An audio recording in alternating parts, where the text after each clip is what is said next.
Good evening, everyone. Welcome to a new video. I'm sure there are some people that have been around for Friday's technical analysis course that are watching right now. You might recognize this little range that we're trading in right now, because this range was basically recognized during the technical analysis course, and we basically put these support and resistance levels on our chart. So I want to show you guys a small little clip from this technical analysis course. I'm going to play the entire video for everyone. So if you're interested in technical analysis, stay watching, but I just want to start with this so you have an idea. This stuff actually works, because you can see we are at this part of the price action, and this is where I share how we can basically recognize support and resistance and plot them on our chart, and also automate them by setting up a bot. Price level or price area, which is around which starts around here. Okay, so 615. They are defending that position, which you can clearly see. The first time we came close, we had a big rejection candle around exactly this price. Okay, same way, the people who are longing will defend their zone around 50. Okay, around 15,550.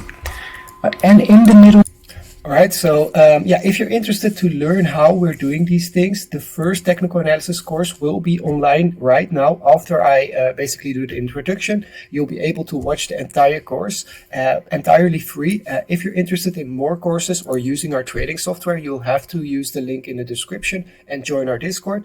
Another trade, guys, that I've shared with you guys is the Phantom USD trade. And guys, this was so simple. Okay, we saw basically the price coming into the 21 EMA, finding some support on it, and you kind of want to wait here and don't be impatient. And here it climbs above this point of control. So we have this point of control forming right here around 44.75. We come up, retest it. This would have been the sweetest entry. I missed this entry, but guys, after this, it comes into the VWAP, and now is my time to enter, because my stop loss can be very close to my entry. So if I enter here, I have my stop loss below the point of control. This area that I'm covering is not a lot at all. So I can take some leverage and look for upside. Okay, so you can clearly see that in this trade, my risk to reward is better than 1.3, better than 1.2, or 1 on 2, 1 on 3. So this is a great setup. We took that overnight, and that's another one of our trade. But you can also see that the bot is still shorting ETH/USD and Phantom. I locked in the profits because we are at the point of control right as we speak. Okay, so if you're interested to learn technical analysis, to learn using trading bots, watch the following technical analysis course and join our Discord. I'll see you guys in the next one. Enjoy. Bye-bye. Hello guys, let me know if you can hear me. We're just about to get started here. I have a bot running in the background. We will not get too much into bot trading yet. We'll just tie things together, get a good basis of what is trading about, how can you benefit from it, how can you spot opportunities on the charts. And from here, the next session will go much more into indicator automation. How can you get a rule-based trading system where you are not making decisions anymore, but your basically algorithm is making the decisions for you. And in the third session, we'll set everything up and yeah, create some algorithms together. But this session will mainly be about bybit, so the exchange that we're using. At the end of this session, you'll definitely know what you can do with bybit, what kind of trading they offer to you and to all of us. So that's something you're interested in. Yeah, this will be a valuable lesson, and I'm sure even for the experienced people, there might be some things that you can pick up about bybit, about trading overall. First, a short video that I wanted to start with and a small introduction about myself. This is a video of how it used to go on the trading pit years ago, before we had all these computers or personal computers at home. We had the stock exchange, and everyone was at this trading floor shouting to buy certain stocks. And you had these people at the top floor who were kind of guiding this whole thing, but also listening who, like which hedge fund just walked in, what are they buying, what are they selling, right? They had higher ground, and they were listening to the sounds that were coming from this stock exchange. Okay, so this is how it used to go, kind of paper, things on paper and old-fashioned way of trading. And of course, with the digitalization and recent years, we've seen a lot of trading software also for retail traders, where you can just connect to exchanges or brokerages through API calls, as they call it, right? That's what we are doing. We are connecting to bybit through API calls. You can see these orders are placed without me communicating to this web UI from bybit. Okay, so when you have your initial account, you have to deposit first of all, right? And that's where you get to the asset overview, where you see multiple tabs. Okay, so you have spot trading with asset, you have spot trading, derivatives trading, USDC derivatives, funding, and earn. Okay, now the last two, we're not going to get into those. Those are just products offered by Bybit and some other exchanges where you can just kind of yield farm using their exchange. Not into that, we're not going to get into that. USDC derivatives is something that recently gained popularity, so we're also not going to cover that for now. We're going to go into derivatives trading and spot trading. Okay, so what is the difference between derivatives trading and spot trading? So first of all, when you're trading spot, what does that mean? Okay, so currently you can see in my spot wallet I have $0. So let's first transfer something to our spot wallet, which you can do by going to my derivatives wallet. Okay, so in the overview we can see I have some money in the derivatives wallet. So we navigate to our derivatives wallet and we can take out, so transfer from our derivatives to our spot wallet, let's say $100. Okay, and then confirm this transfer, and we will have our funds available in our spot wallet if I refresh it. Okay, so you can see now my spot wallet holds 100 USDT. So if I go here, I have all the wallets, all of them are set to zero, but the USDT one has $100 in it. This is like your normal wallet. Okay, so in one pocket is the spot, whatever you can spend on spot, and in the other pocket there is whatever you can spend on derivatives. The difference is derivatives are futures products, and we're going to get into it much more, but derivatives are futures products, and spot is basically trading one coin for another coin. Okay, and this ties back to an introduction about myself. Why did I start trading cryptocurrencies? Now, well, I've been trading cryptos since 2015, I would say, and it's all started because I was mining cryptocurrency. So I started mining Ethereum back when it was $1 a coin. Okay, so I started very, very early on with mining Ethereum, and that's where my experience came in, where I started to hedge myself using futures. Okay, so what is a future contract? A future is basically a product that you trade, and you have an agreement to take off the product at a later date. Okay, so it means that you're trading an asset that you're not actually holding. So if we go here again, and we can trade spot, we can trade margin, and we can trade the derivatives. Okay, so let's go to spot. Okay, because we put $100 in spot, and let's say we want to trade XRP. Okay, so let's say we want to buy spot XRP. What do we need to buy spot XRP? Well, we need dollars. Okay, because the pair is called XRP USDT. Okay, so we know in order to get XRP, we'll need the other side of it, which is USDT. And spot means we're actually buying and selling the coins. So remember this very well. Spot means you're actually buying and selling coins. Okay, so you need dollars and then you get back coins, or you need the coins and you get back the dollars. Okay, so let's go back to XRP. Let's say we want to buy XRP. Okay, we get the following big decision to make: limit orders or market orders. And this is very important to understand, because we'll get into this in a second, where we're going to calculate what does it cost for us to make a certain trade.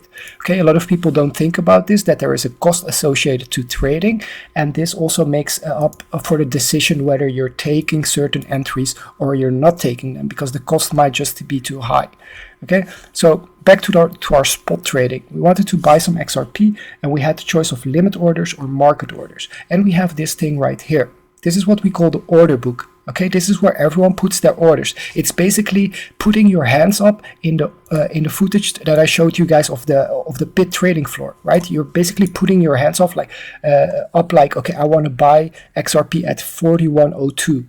Okay, so the first person in line is at 4102, the second one 4101, 41, 4099. Okay, so they're trying to buy, and the lower you go, the less likely it will be that you get filled, because you're waiting in line. So if someone comes to this exchange and he wants to sell, he will sell to the first person in line. Okay, so it's very fair in the regards that if you're the first in line, you can assume that you'll be the first to get your contracts.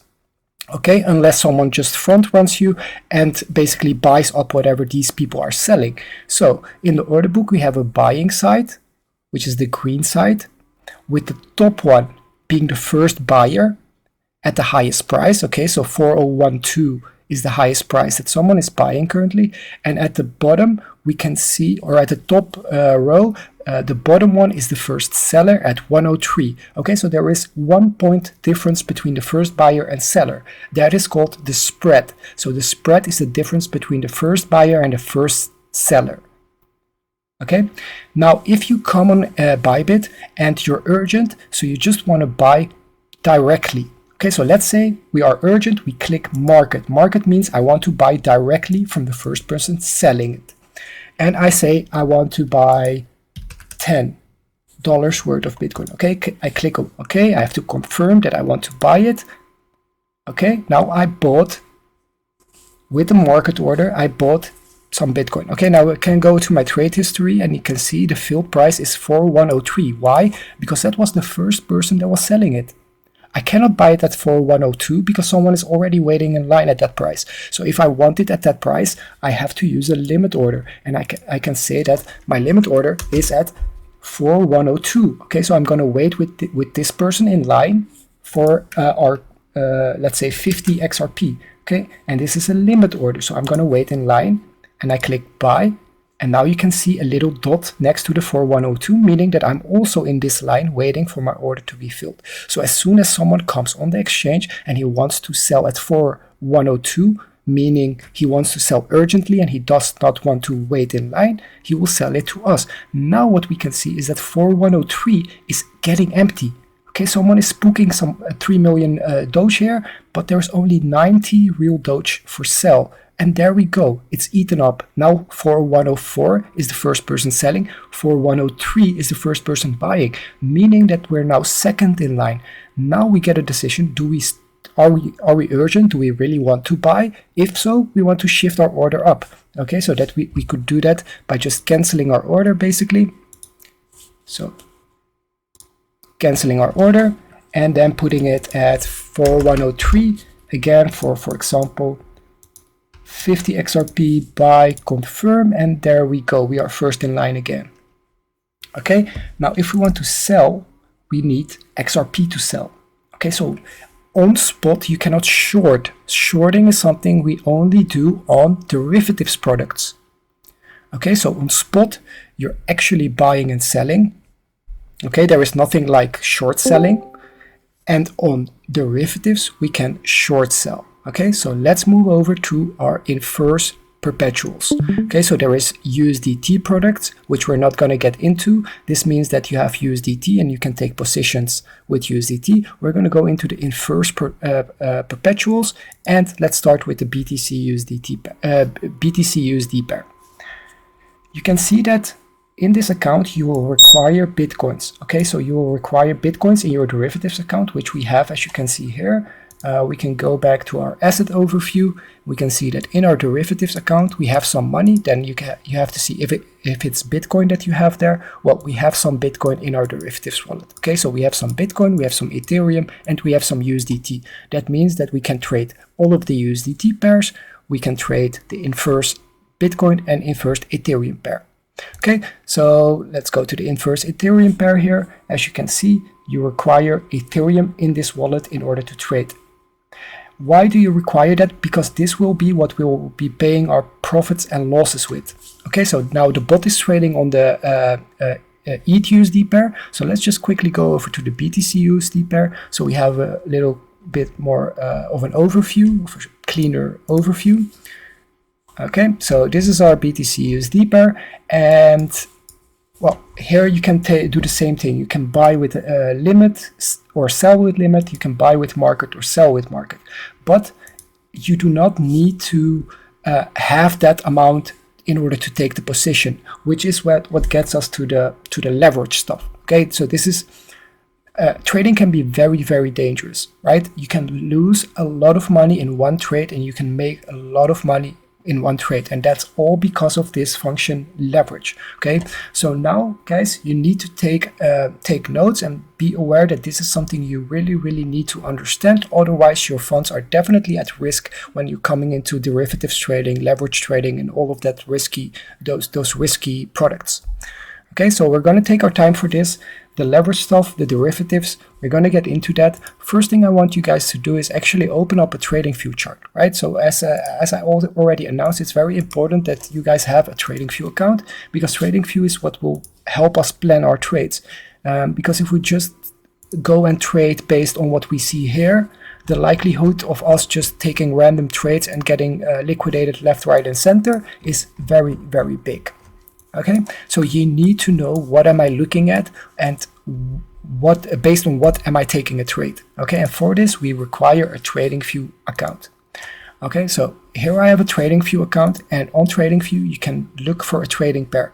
I have chosen the Bitstamp BTC USD pair because it has been around for a very long time. So on TradingView, on the top side, you can look at what time frame your chart should be. Okay, so this is currently Bitcoin USD 1 week bybit, Bitstamp, sorry. So that means that each one of these candles represents one entire week of trading. And now, if we zoom out, you can see that this chart goes back all the way to 2011. Okay, so we have data going back to 2011 to help us basically formulate a plan, see where we stand on the price of Bitcoin right now, and that's what you will be looking for first, the chart with the most data. Okay, so if you're using TradingView, the first thing you do, find the chart with the most data, zoom entirely out, and start looking at patterns. Okay, so that's what we'll get into. So we have zoomed out. We can see that this entire history up to like 2017 is pretty irrelevant. It's a flat line. Okay, and now you might have seen some people use logarithmic charts, which will basically change the way that these axes give you price and time. But we're not going to get into that. We're going to keep it simple to the regular chart. Okay, so one thing with trading, as most of you guys probably know, is there is so many ways to do it. Okay, I'm not going to say that my way is per se the best way. I can say that the experience that has gone into formulating a strategy like this is a lot, and I don't think a lot of other people have had that amount of time in the crypto space, but also just dedicating it to trading as I have. So that's what makes me somewhat confident sharing all of these things. But there is not one perfect way, and the things that I will be sharing are the things that have helped me navigate the markets over the past years. And in the recent years, I felt more confident, so that's why I'm sharing it with you guys. Okay, so yeah, I just want to have said that there is not per se a best way, but I'm going to try and give you what I know about the market, right? So we're going to try to keep it very simple, because I know there is just for example, take one thing which is the Fibonacci's. Okay, there is so much information about it that if you want to be a professional Fibonacci user and you want to give yourself the Fib title or whatever it might be, you're not going to get there. It's going to take way too much of your time, and just that's only for the Fibs. And there are so many things we need to know a little bit about that it's not worth to basically know everything about one thing, but you kind of need to know a little bit about everything. So first things first, okay? So we know from experience that Fibs work really, really well with the cryptocurrency market, okay? And the Fibs, I'll just give you guys a slight second to take a screenshot of how I have set them up.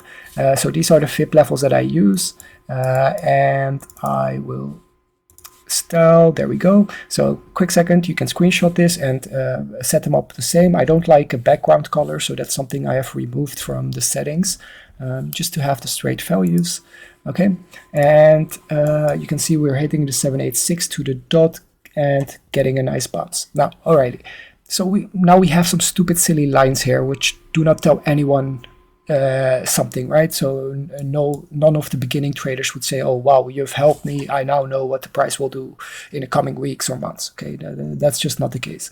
Okay, so Below here we can see that they have given us volume, which is interesting. They've given us volume over time. Okay, so we can see the time progressing here, and we can see how much volume was coming in at which time. And then on this axis they give us the price. So they give us price and time and volume. But what they're not giving us is at which price how much volume occurred. Okay, so that means they're not really telling us here, like, okay, at this price a lot of people took position. Right, so price is going through, the candles are going through certain prices, but it's not really telling us if those prices have a lot of volume to them, have a lot of importance to them. And for this, you'll need your first really important tool. It's called the fixed range volume profile. Okay, and you can find it right here. And if you put a little star next to it, it will come in this little bar at the top here with your favorite indicators, and for me it's right here. And now you have to select the price area that you want this to be drawn over. Okay, so I'll take it from the start of the big volume to the end, and you can see it forms here. Okay, so now what is this helping us with? We know that volume came in at this time, so around December 2017, beginning of 2018, and most of the volume, you can also see, was at a price level of, let's say, between 12,000 and 650. Okay, so if we look at the data for what it is, then we know that the most important level, where most of the people who bought Bitcoin on Bitstamp bought this at around $600 up to 12,000, let's say 10,000 or $12,000. Okay, this is the area where the biggest accumulation has happened. Okay, now this chart has now given it away to us, because anyone that would tell us like, oh yeah, this is a really important zone, this one here at 59,000, there's nothing in the chart that points towards that. Why? Because the volume related to that is very insignificant if you compare it to whatever happened during all this price action here. Right? This is where it happened, guys. This is where it happened, and this is what we are currently retesting. Okay, so we are retesting the big accumulation that has happened. And that's how you can look at the price, by just including a simple indicator like a fixed range volume profile. You already get such a better picture of what is actually going up, what are the levels that are actually relevant. Okay, so let's remove this from our chart and get into something else. Okay, because there is something else that you'll hear a lot when you're trading. It's the waves. Okay, count the waves or look at the wave structure. You hear a lot, right? So what are these waves? So we can see that movements come in phases. Okay, so it's kind of human behavior where we all chase each other and chase the price up. So you can see when a rally starts, it's kind of creating this FOMO where the move extends until it even overextends and goes parabolic, and that's when it slowly cools down and finds a new fair value. Okay, so fair value would have been around this price or around this equilibrium price, but you can see we dropped, we deviated, we went slightly under fair value before actually making a move up. So what I'm trying to say is a wavement comes in phases, and research has shown us that there is two types of waves. One of these waves, we call it the impulsive wave. Impulsive because it's a big wave in one direction. Okay, so it normally comes in the following format. So 1, 2, 3, 4, and a fifth wave. Okay, we'll zoom into this later and see how this is a five-wave structure, but this is how a normal five-wave structure, or actually let's take a wave that's actually more of a five-wave structure, so we can have a good example of it.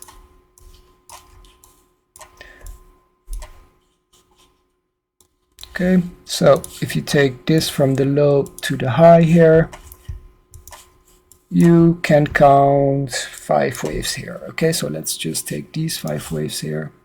Let's say 1, 2, 3, 4, 5. Okay, so this is Elliott waves. This is the Elliott wave theory, which says that an impulse wave comes in 3 waves up and normally a 2-wave correction. Okay, so let's take this as a correction, 1, 2. This is the this is the first wave, this is the second wave. Okay, let me quickly look for a illustration that's a little bit better than my drawings, because otherwise it will be a very messy drawing here. Educational material, I have a screenshot here.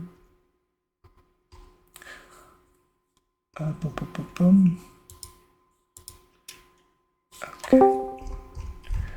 1 second, looking for an example of the Elliott waves, and I have an educational PDF right here, which should include that. Opening it up right now.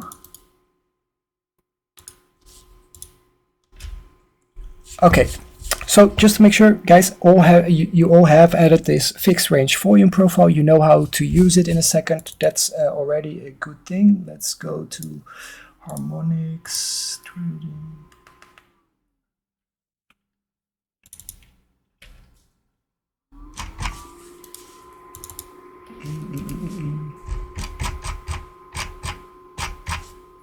Okay, I couldn't find it, so I'm gonna still make a drawing. Okay.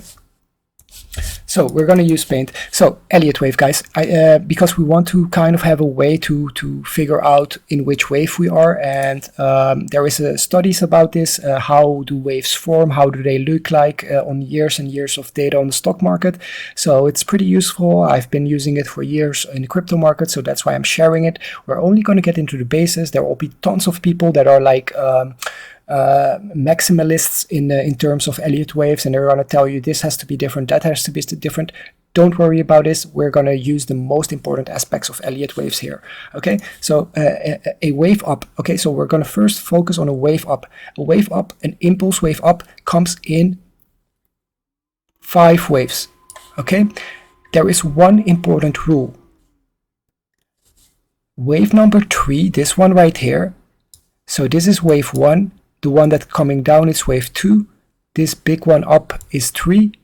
The one that's coming down is 4. And this last one up is 5. So you will count every 5. There is 3 waves up, 2 correctional waves. And this middle one that's going up, the main one that's going up, can never be the shortest. Okay? It's often the longest and never the shortest. That's the rule you have to remember. Okay? So wave 3, often the longest, never the shortest. Wave 3, all often the longest, never the shortest. Right? So if we just remember this rule, often. Okay, so just remember this rule. We have 3 waves up, and wave 3 can never be the shortest for this to be a correct wave structure. Now, a correctional waves look a little bit different. They are characterized by 2 waves. Okay, so this is the correctional wave. So you have wave 1, wave 2, wave 3.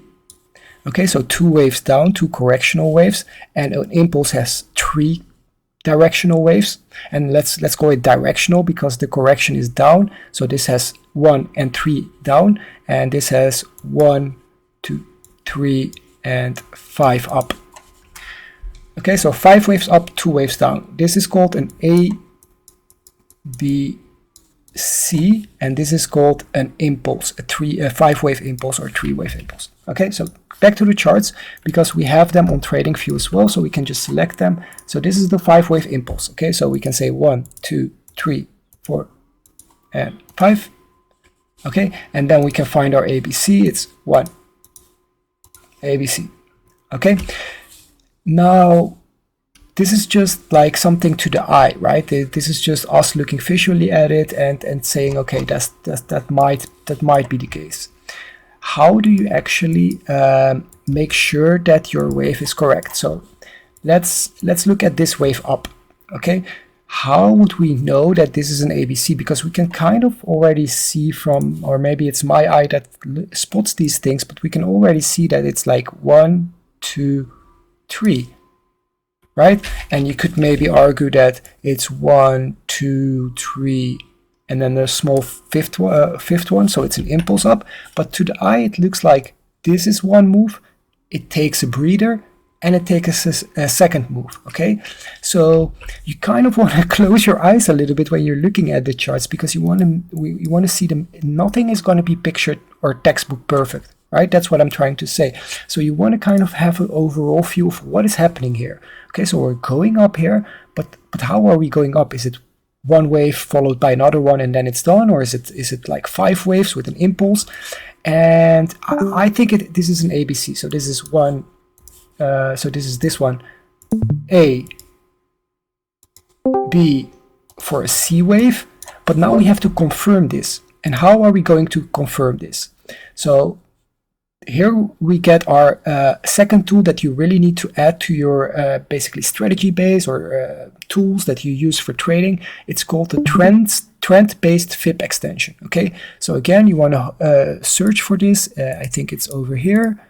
And you want to put a star next to it so that you get it in this little bar here. Okay, so the trend-based FIB. And in the trend-based FIB, we start at the bottom of our first wave, which is here.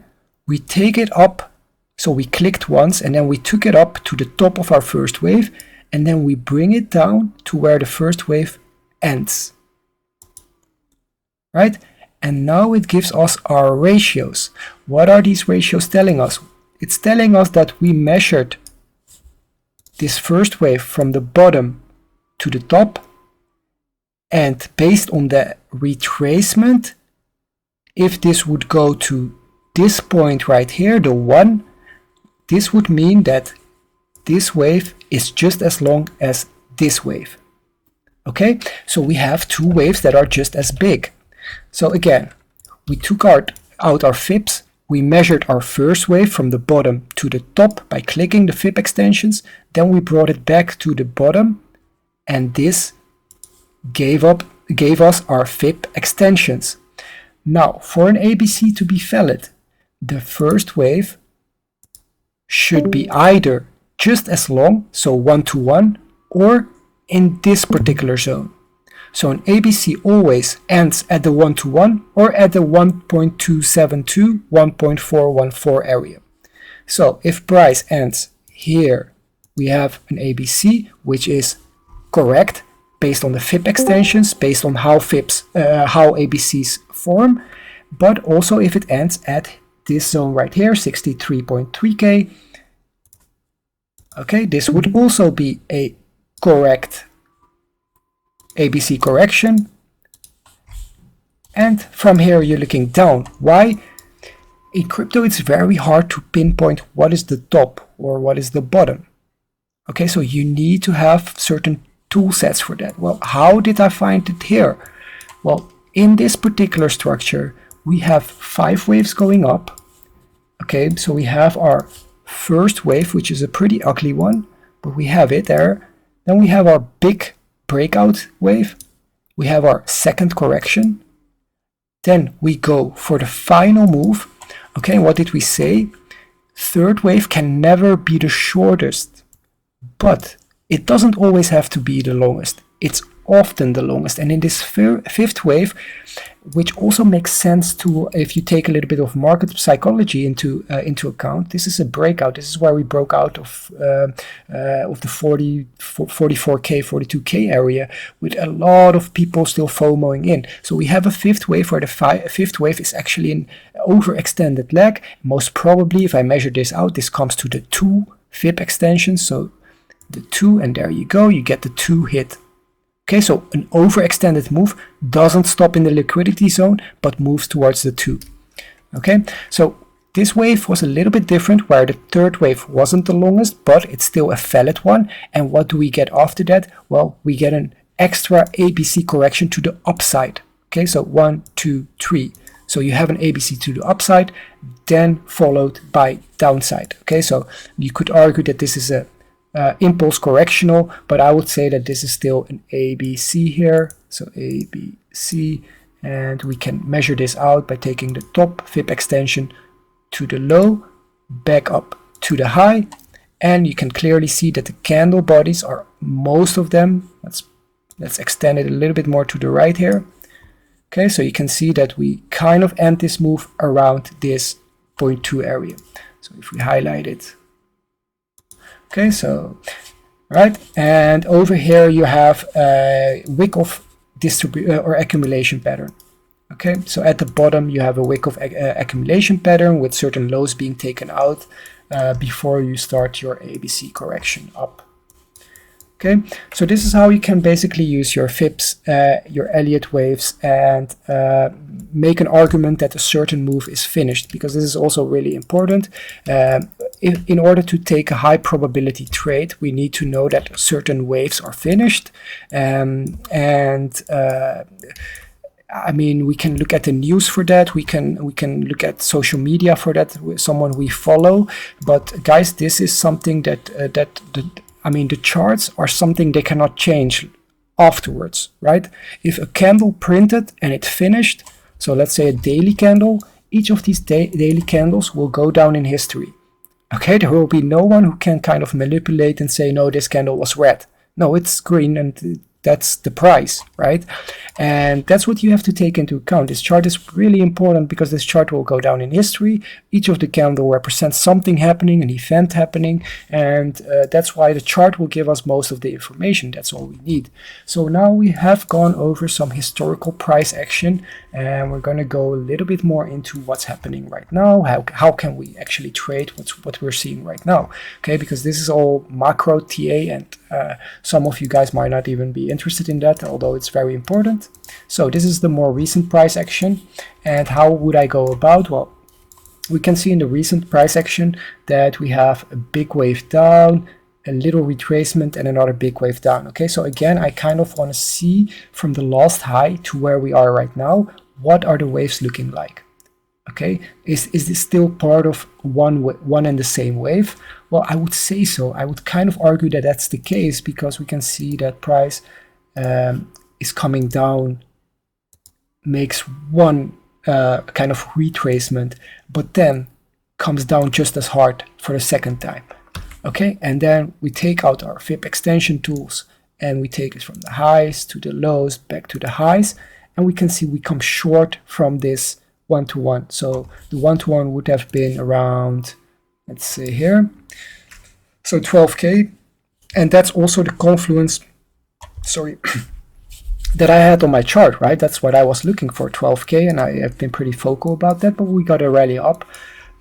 So for our first targets, we're definitely short. This ABC has not finished, I would say. Okay, so A, B, and C should still come here. Okay, now we're going to continue into looking into like for more recent price action. So what we want to do is we've taken our volume profile all the way back from 2020, which is not so relevant for me right now because I'm looking into the more recent price action. And for this, I want to look at the people who bought the top. So kind of have the top and take the volume profile all the way to today. And now I can see the trap traders. Okay, where did the most trap traders potentially position themselves? And we can see a lot of volume around this area right here. Okay, so this is our biggest resistance area. You can see we've broken through that. Very powerful move. We can see a bigger order book block right here. And this is a price that we should sustain because coming below this is bearish. We have a gap of, let's say, top to bottom nearly 7%. Okay, so if we cannot sustain 23,000, you're gonna have to be careful because you're risking a 7% downside. Okay, so we're just mapping out the important zones and it's super simple. We are not even looking at the candles. We're just taking this volume profile because this price trading at a certain level doesn't have to mean anything. Look at, for example, this area right here. Okay, this wick and this other thing. It cost nothing. Price just shot through this. This is irrelevant price action. Okay, so the entire gap here is irrelevant. You're not going to see liquidity there. You're not going to see a lot of price action there. And for us, it's not a good place to take a position right now. Okay, so where would I look for?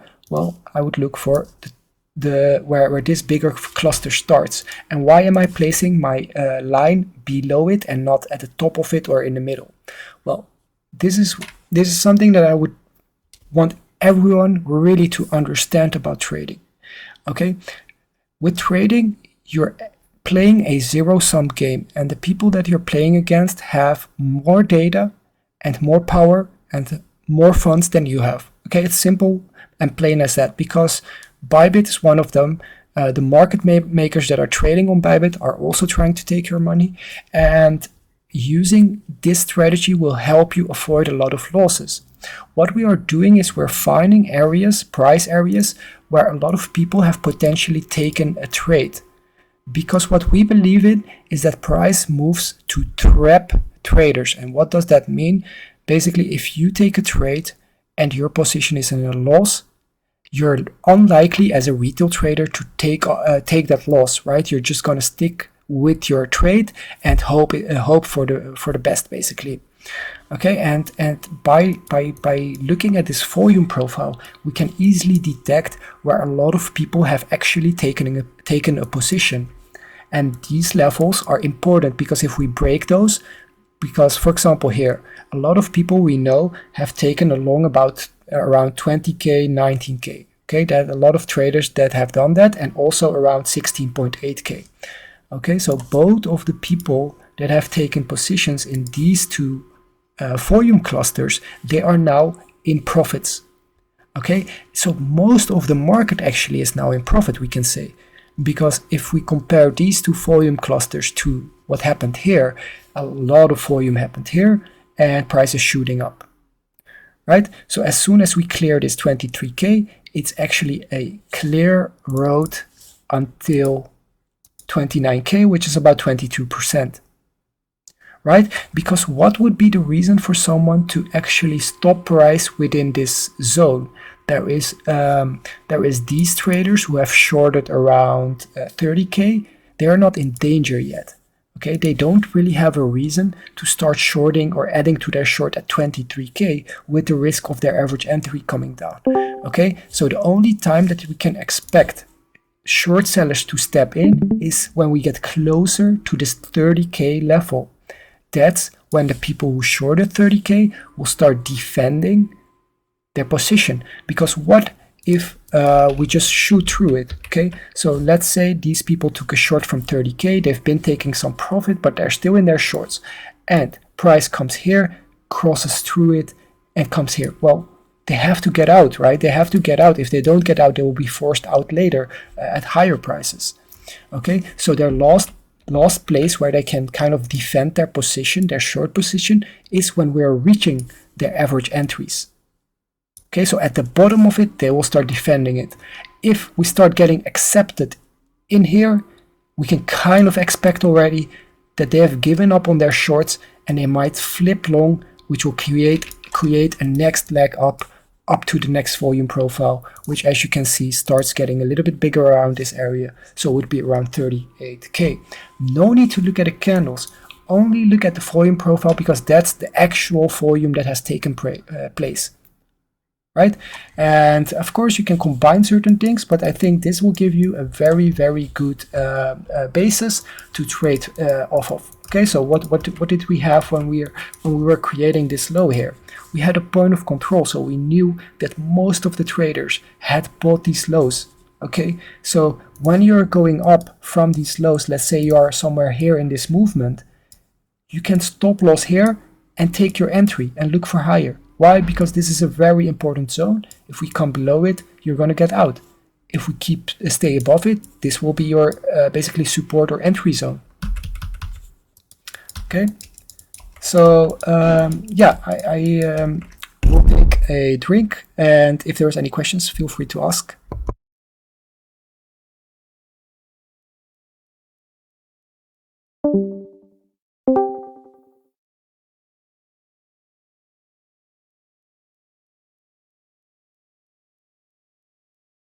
Okay, so still a lot of information. I am totally aware of that. We have gone over Bybit, we have gone over the limit orders, market orders, all of that good stuff, and a little bit of the charting. So now we are going to tie it together a little bit, because what we started off with is a small picture or video of a trading pit, right? A big old stock exchange floor where people were shouting to buy certain stock and do all of that fancy stuff. And as you guys know, we have a trading software, so all of that is not needed anymore. What we have to do right now is basically tell our trading bot and the agents that work for us digitally what they have to do.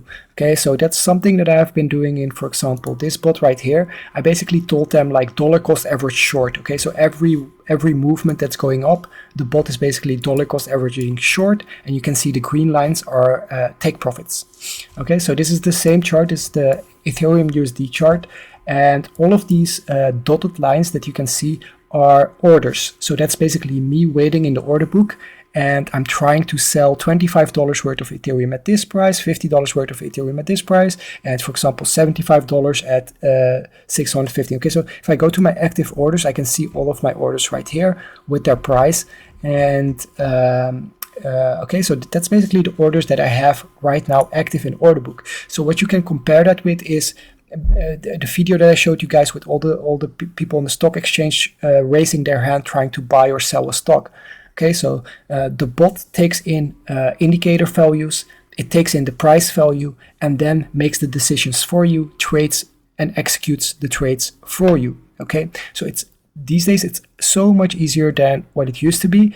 And yeah, just to give you guys an example, let's go over one of these agent tables. So this is one of the agent tables that is supposed to do some short market making on Ethereum. And one of the things is, maybe you guys are not aware, but you can import your CSV files. Okay, so when you get the bot, you have this active tables folder. And there is some of these CSV files in there, and actually you can import CSV files to Google Docs. So this is a Google Docs, and you can open and upload whatever CSV file you want. Okay, so when you import those, it will look something like this. So you get actually the agents. You can see the name of the agent. So on the very right, you can see the entry IDs. And one important field is the active above and active below price. So the first strategy is called aggressive ETH short, and the second one is called aggressive ETH long. Okay, so I have a short strategy and a long strategy. Now these are kind of the hedge or the traders that I can hire to trade for me 24/7. Okay, so I have given them like their way to dollar cost average, like how much dollars they have to cover spread, how much dollars they have to trade per agent. All of that I share with the users. The thing that you guys need to know how to use it is use these active above and active below prices. So we're going to do that really quick. So we're going to have a look at the Ethereum USD chart and look at a resistance level and a support level. Then we set our aggressive short to be active above the resistance and our aggressive long to be active below the support. Okay, so let's have a quick look at trading view. Okay, so this is Ethereum USD. You can see that this is the point of control. And of course this chart is a lot more messy because there is a lot of EMAs, exponential moving averages, and some Fibonacci's plotted. So I'm removing the fibs, and now you can see only my volume cluster over the most recent price action. So why did I pick this piece of price action? Well, I think that after we have gone up, so you can see, let me zoom out as well as I can and remove a lot of the mess. All right, so you can ignore the yellow lines at the bottom, but what you can see here is that Bitcoin has made these big stairs up. Okay, so that's people entering into the market. Then it made a first retracement around the 55 EMA.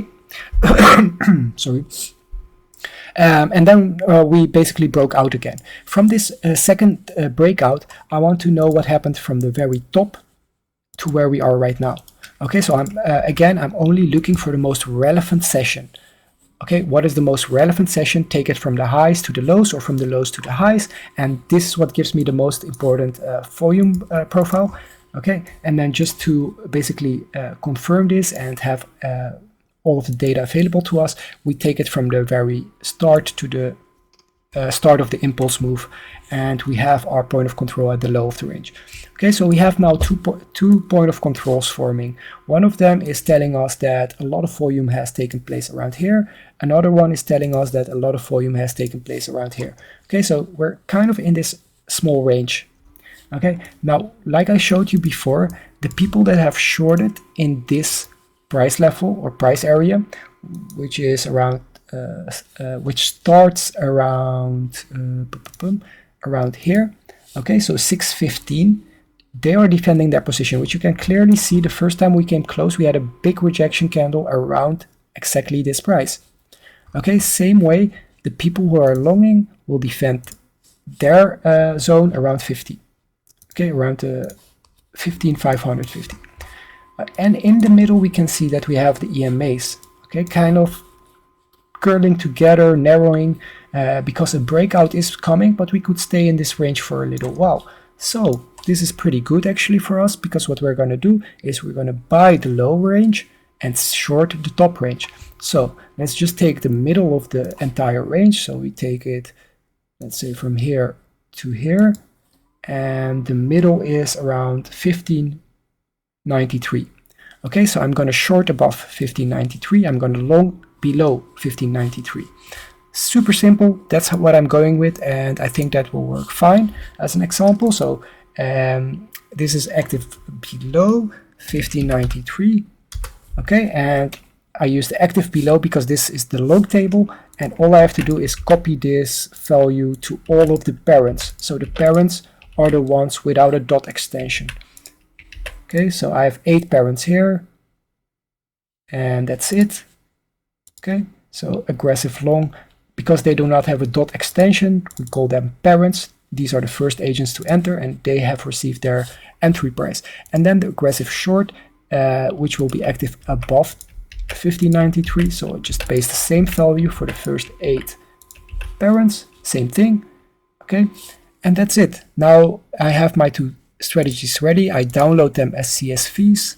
So 1 and 2. Let me send them to my laptop and start them up right away. So during our explanations, we have basically some market making going on Ethereum, which we can have a look at. So let me download them quickly. And if you have questions, you feel free to ask them.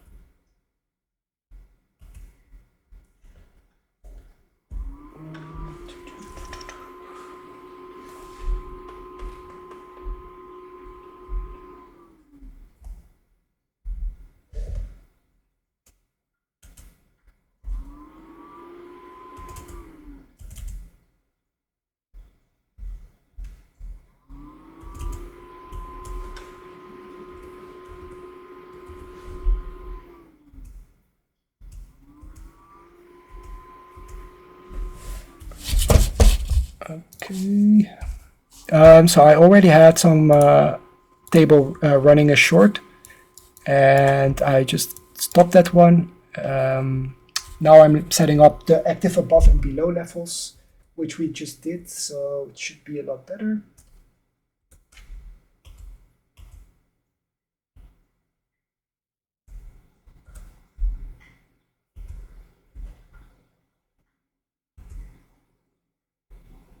Okay, starting the bot right now.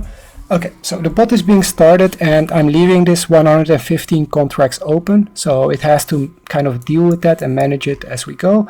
The cool thing is, guys, what we spoke about at the very start is the cost of trading, right? What does it cost to make a trade? And a lot of people do not take that into account, that you're paying fees.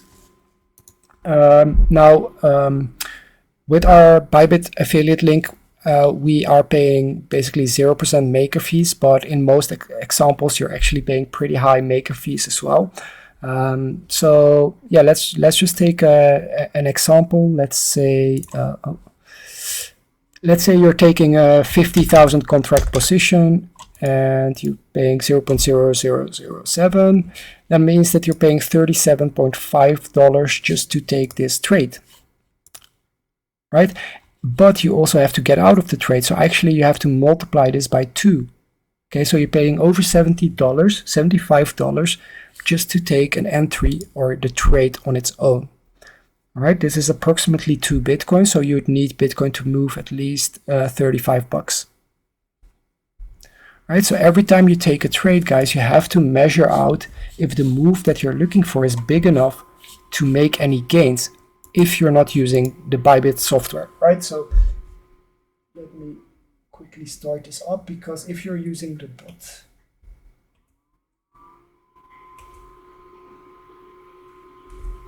Right, so if you're using the bot, it of course does limit orders, and you are not paying any fees, right? So that means that we can make any trade profitably, even if it's like 1 cent that we cover, so to say. Okay, so now the first table has started, which is because we're trading above 1593, right? Which was our mid price. So this is gonna do its thing, and if we drop below 92, it will start activating the long strategy. All right, so the long and the short are both active at the moment. And let's go back here. Okay, let's go to the BTC USD. Okay, so let's just take some trades together, right? We know that we have limit orders and market orders, and yeah, we're just gonna take a trade, but we first, of course, need to do some chart in order to know what the trade is that we are taking. So, for example, we're gonna take a short on Ethereum right here. What do we know? What are the reasons we're going to enter? So we have our volume profile right here, and we're coming right into that point of control. So that will be our main reason to short, although we have the smaller EMAs coming up, 21 EMA also below us. It would still make up for a nice short scalp. Okay, so now we want to find an invalidation point, and for that we zoom in a little bit more. Okay, so you can see if we zoom into the 3-minute chart, you can see that this candle is holding on to this point of control. As soon as this basically breaks below this point of control, you can see lower prices coming. Let's zoom in as far as we can get. See if there's anything we can find here in regards to the wave structure. So the reason why it's kind of worrying to take a short here is we're kind of holding this big volume here. Okay, so if we come below that, it will look a lot better to me. Right, so just for the example, I guess we can take the trade. I don't see it right here. So let's just actually do something that I always like to do. It's basically go over all the chart and find your best trade opportunity. Okay, so this is something that as soon as you have the EMAs, you can definitely start implementing this and having a similar way to looking at the chart. So here's another chart which looks nice. Why? Because we're below this point of control, kind of getting a rejection from here. So this would be our resistance, and we color this one red. It's not the best opportunity, so we're going to continue. This was yesterday's trade. You can see accumulation around the 21 EMA shot up already. No need for us to take this trade. Let's take the high to the low. See, okay, we're in the liquidity zone, but it can definitely push higher. But this again makes up for a good short trade. Okay, so we're going to color code it red, and we might come back to this. Let's unflag this, have a new look at it. 21 EMA already pumped. ENS 144 EMA already pumped. Now this is an interesting one, because right away I can see that this is one wave and this is a second wave. And now what I want to know and what I'm interested in is seeing if it is a one-to-one. Okay, and it is a one-to-one. So now I get interested. First of all, I want to take it from the very low to the very high. Just make sure I have it exactly as it is on the chart. And that makes it even more beautiful. I'm taking this trade, guys. So what do we have here? We have an A, B, C, first of all. But we can also see that there is one. Oh, okay, we can also see that there is 1, 2, 3, 4, 5 waves here, and then we can see A, B, C, and then another 5 waves, 1, 2, 3, 4, 5 up. Okay, so the waves are, look finished. Okay, so the whole structure of this move up looks finished to me. That's why this will be interesting to look for a short. Now for our short, we of course need some technical analysis to take our position. So we're going to look at the most recent price action, and we see that we're currently breaking down from that. So this might be an interesting trade right here, ENS USDT. Okay, so we go over to our bybit account, ENS.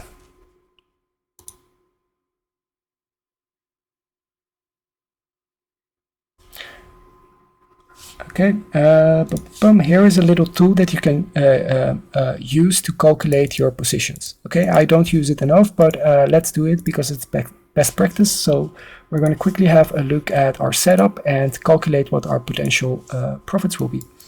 Okay, so let's say we take our trade right here, right here, short forecast. Okay. We set it above the, should we take this high? Yeah, I think we're going to take this high. So it's a little bit of a hard choice whether you take this recent high as your stop loss, okay, or this high. What I would normally do is basically find out if you take the low from the high from here to the low from here, which zone we touched, which is the golden pocket, which means that yeah, it's not a great stop loss, definitely not. So let me just quickly, yeah, it's just not the greatest stop loss that I can find, because we're on this point of control, meaning if we go up, there is not a lot holding us down, and we need to get back in maybe around here. So what I can do here is a really tight stop loss. Okay, but then I have to start calculating, is my trade even worth it then? Okay, because how much percent can we gain here? If price goes down, we can gain about 3%. So there is no need to risk more than 1% here. And if we go to the recent highs, is 1.5%. Okay, so the best kind of thing that I can get here, the best setup here would be a 1 to 2. It's barely enough. Okay, so we're going to put a little bit into this trade, but it's not the greatest one. Okay, so we would be going short, 10x leverage, quantity would be, what is the price? 10, entry price 16.66, and exit price, let's say 16.1. Okay, so you can see that we would make $5 based on this quantity, so $55 based on this quantity, and your initial margin. So how much are you putting up for the trade? Okay, enterprise, order price. Okay, and if we now are smart enough to use limit orders, so for example, I do 10 contracts, I do it at this price, and I place my limit orders, then I at least won't have to pay any fees for this trade. Okay, so if I do a limit order and I wait in line for my order to be filled, the price would have to go to here, and then we'd have a short trade. Otherwise, I would have to do a market trade and short. Then we have the trade right away. You can see a position has been opened. ENS 10, which is worth $166. So you're shorted 10 ENS. What does it mean to short? Basically, look at it as if your cousin is sitting next to you. He holds a lot of ENS, and you're like, okay, let me hold some of your ENS, right? That's when you would go long. But in the case of a short scenario, you have a lot of ENS. Your cousin asks you, hey, can I hold your ENS?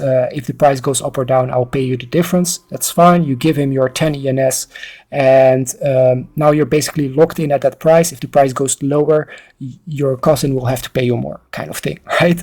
It's just maybe a way to think about it.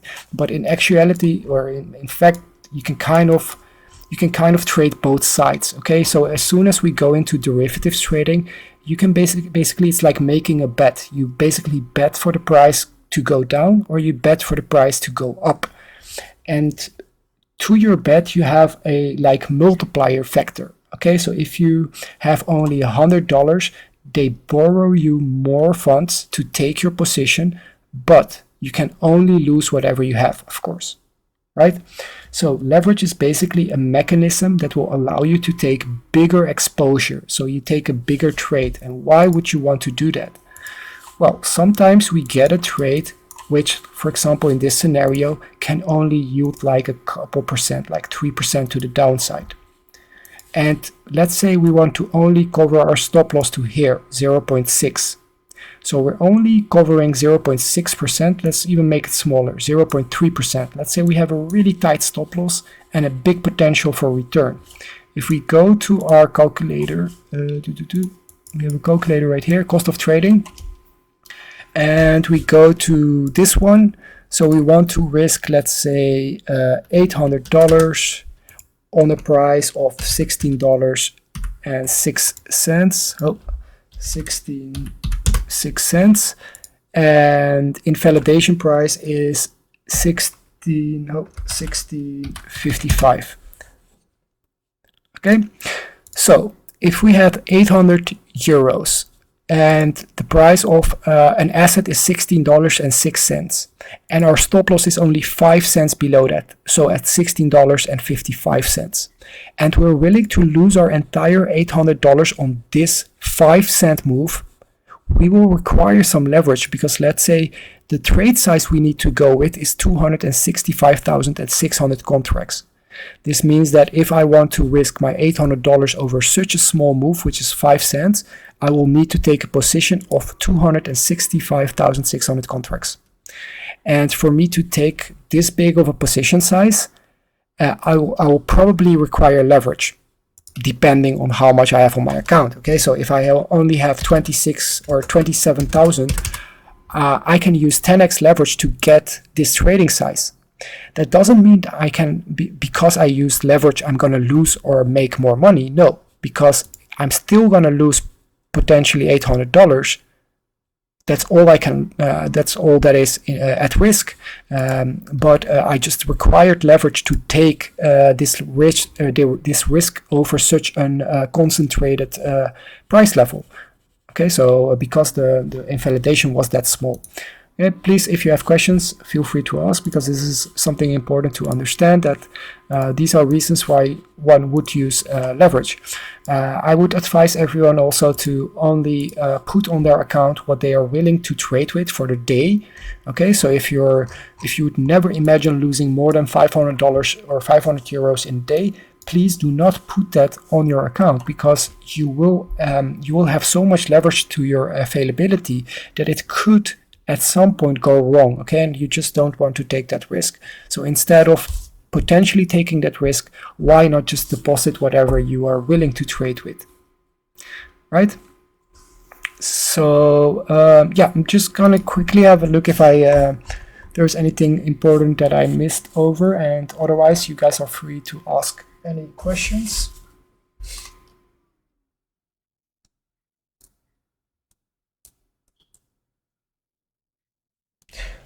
All right.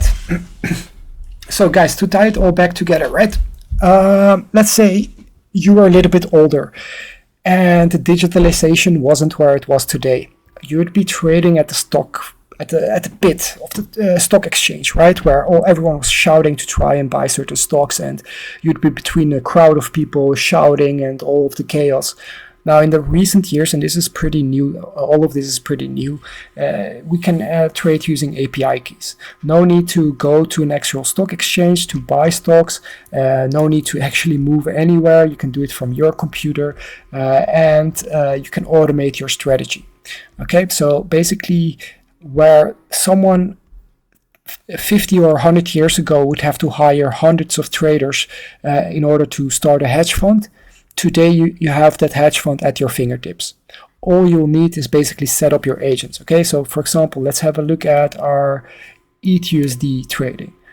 I mean, in order to do so many trades that we have done right now and are doing right now, you'll require a lot of traders. Okay, and you'll have to kind of tell them your strategy and execute that on the stock exchange and all of that stuff. Now, what we have done is we have programmed these trading agents. So basically, we started by questioning what can a trader do on bybit. Okay, what are the actions that you can perform on Bybit in order to make you money? Well, you can buy and you can sell. Okay, you can read the price, you can read the order book, you can make a buy, you can make a sell, you can set a stop loss, you can see your position. That's kind of the things that you can do, right? That's all the functionalities in Bybit. Well, all those functionalities, we coded them into these settings, which each row here represents an agent, basically a simple algorithm for a trader that is only capable to do one task. Okay, look at it as like some young intern that you've hired for your hedge fund. You don't want to give him a very complex task like that goes over his head, but you want to give him a simple task like, okay, if we're at the trading pit and this stock that we're trying to buy goes below $18, raise up your hand and buy it. And if it goes to 20, sell it again and keep doing that. That's something you could tell one of your young intern traders as a task. And that's exactly what we can do in these rows, where we can say, okay, I create 10 agents and they're going to buy as if price goes below 1593. And when this one bought, then this one is going to do this. And when that happened, then this one is going to do that. Okay, so you can create this rule-based strategy which activates and deactivates based on other strategies. So it really goes. It's very flexible, but it also covers the entire market. Okay, so it's so flexible you can kind of perform any kind of strategy, because we kind of took a step back and had really thought about what is trading and how does it work. And like the things that you get in the next TA course, where we'll go into indicators, is the way that we're actually making these predictions that we're doing every day, right? So for example, if I color code or select these on color code, you can see 0x, a coin that I bought yesterday and shared with the group. Why did I buy it? Why did I share it? Well, look at how it's hugging this 21 EMA. Absolutely like not wanting to break it. And then we get our move up. And exactly this was the reason that I told everyone that I was buying 0x. BLC, same thing. I sold a little early, but look at how it's hugging this EMA, right? Here, this one, same thing, right? Okay. Now, one might say, why are you being so selective? Well, let's just set up a random order and we can click any coin, and you can see on any coin it's kind of the same thing, guys. It's the same EMAs that are taking they're having a huge wall. Why is this? We would have to question us, why is this? Why would other people not know about it as well? This is not something I learned about in a textbook. This is something that I picked up from listening to hundreds of traders that all had a different approach. Then you're going to test things out and you're going to basically find out what indicators really have an effect on the market every day of the week. Okay, and that's where you get the 4 hourly EMAs that I share with you guys. And what I think is the reason is that a market making algorithm is basically using these to make decisions based upon. Okay, because we are seeing the same EMAs working on every market. But the coolest part is, if we look at, for example, silver right now, okay, 55 EMA, right? But also the trend up. It's the same EMAs, the same structures, okay, the 2-wave up. For example, gold. Okay, you can see on gold, same thing. We're kind of getting the trend from the 21 and the 55 EMA, bringing us all the way up. But even at the very end, just to confirm that this is actually the EMAs to look for, you can see how price is currently trapped between these two EMAs. On the one side, we have the 55 EMA, bringing in support at the lower end. On the top side, we have the 21 EMA, not allowing price to break up.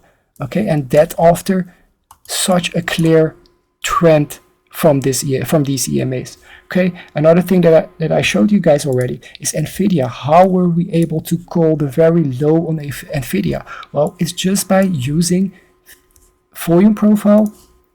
Okay, volume profile, and basically clearly seeing a head and shoulder in here. We can see that the volume profile, like I explained to you guys, when you're coming down, the people who bought at this price level, they're going to defend their long, right? These guys were defending their long, and that's why we bounced from this level. Okay, and then you're left with this part being deviation, being a failed auction. Basically, we tried to go lower. It wasn't allowed to because there were too many buyers. We came back into the range, retested it, and there were again buyers to bring the price higher. And now we can just look for higher. Right? So volume profiles, EMAs is all you really need in this market. Right? To navigate you through the main macro ideas to be with the trend. And guys, like I said at the beginning, there is no best way. I don't say that my EMAs are the best ones. They work for me very well. And a lesson that I want to give you guys is stick with something, right? Of course, take the time to look around, but if you see something is working or at least giving you a good idea, stick with it, because you can move to all indicators and all of them will have some value. But as long as you don't stick, you won't create your own strategy on how to trade based on those indicators or based on those EMAs, whatever they might be, right? And I've been looking at these 21 at my EMAs, for example, for years, and that's why I'm so confident, because I've seen them play out over and over again in the market, right? And it's never picture perfect, but it gives you a great idea on where the market stands. And just by quickly, for example, we take FED, okay? Fee chain. So you can see 55 EMA. We had 2 touches of that 55 EMA. So 1 touch here, which is holding, 2nd touch here, which is holding. Both of them bring us to new highs, right? And when this trend started, guys, I told everyone in the group we're going to ride the 21 and 55 EMA trend. That's not something that I've just come up with. I have this in other discords for years that I'm promoting this, okay? That I'm explaining that this is how the market just likes to move. You're not too late, you just want to ride the trend. Okay, so enough about that. Yeah, let me know if there's any questions. Otherwise, I think we're gonna leave it here for this course.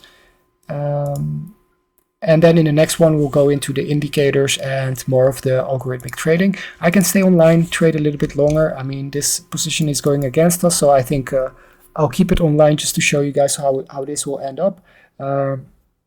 I mean, just the amount of dollar cost averaging will probably set us straight again, so should be fun. I'll definitely leave this one running for a bit for you guys. So, but if there is any questions, yeah, please feel free to ask those.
Alright guys, so I'll leave the stream on a little bit, and I'll do some technical analysis right now.